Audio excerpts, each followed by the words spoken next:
जय माताजी मित्रों, आज આપણે નિત્યાનંદ ધ્યાન મંદિર આવી પહોંચ્યા છે જે ગણેશપુરી છે। ત્યાં આપણે આજે નિત્યાનંદ મંદિર અંદર જાય અને સંપૂર્ણ દર્શન કરીએ। ચાલો મિત્રો, નિત્યાનંદ ધ્યાન મંદિર કચ્છ જિલ્લાના આદિપુર શહેરથી 15 કિલોમીટરના અંતરે સંગડ ગામમાં આવેલું છે। ત્યાં આપણે હવે મંદિરે આવી પહોંચ્યા છે। તમે જે સામે જોઈ રહ્યા છો જે નિત્યાનંદ ધ્યાન મંદિર છે જે ગણેશપુરી કહેવામાં પણ આવે છે।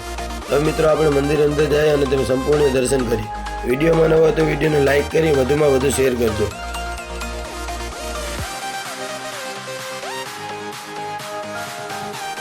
મિત્રો આપણે નિત્યાનંદ ધ્યાન મંદિર છે ત્યાં આવી પહોંચ્યા છે। ત્યાં આપણે હવે જઈએ। ચાલો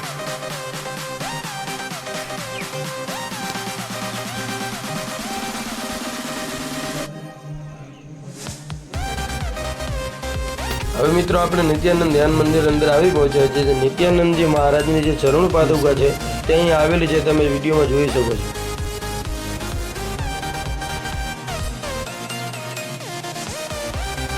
મિત્રો તમે ધ્યાન મંદિર અંદર જોઈ શકો છો કે અહીંયા એવા ફોટા લગાવેલા છે કે નિત્યાનંદજી મહારાજને જે એમની યાદી છે, જે એમને જીવનમાં શું કર્યું છે તે પણ બધા અહીંયા ફોટા છે।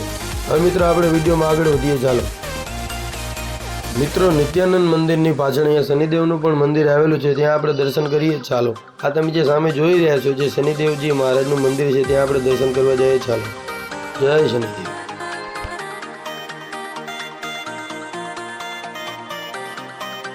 મિત્રો હવે જે શનિદેવના મંદિરની બાજુમાં શ્રી રામ દરબાર અને સૂર્યનારાયણ ભગવાનનું પણ મંદિર આવેલું છે, ત્યાં આપણે હવે દર્શન કરવા જઈએ। ચાલો આ તમે જે જોઈ રહ્યા છો જે સૂર્યનારાયણનું મંદિર છે અને શ્રી રામ દરબાર પણ છે। ચાલો હવે આપણે દર્શન કરીએ।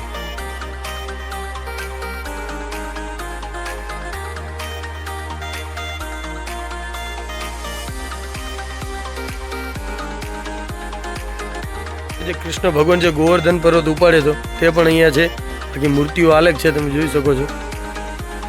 મિત્રો તમે જે આ જોઈ રહ્યા છો જે ભગવાન શ્રી કૃષ્ણએ જે ગોવર્ધન પર્વત ઉપાડ્યો હતો તે આખી આકૃતિ દેખાડી છે જે ઓરિજિનલ પથ્થરનું છે, તમે જોઈ શકો છો કેવી રીતે ભગવાન શ્રી કૃષ્ણ તેમની રીતલી આંગળી વડે ગોવર્ધન પર્વત ઉપાડેલા છે, તમે જોઈ શકો છો।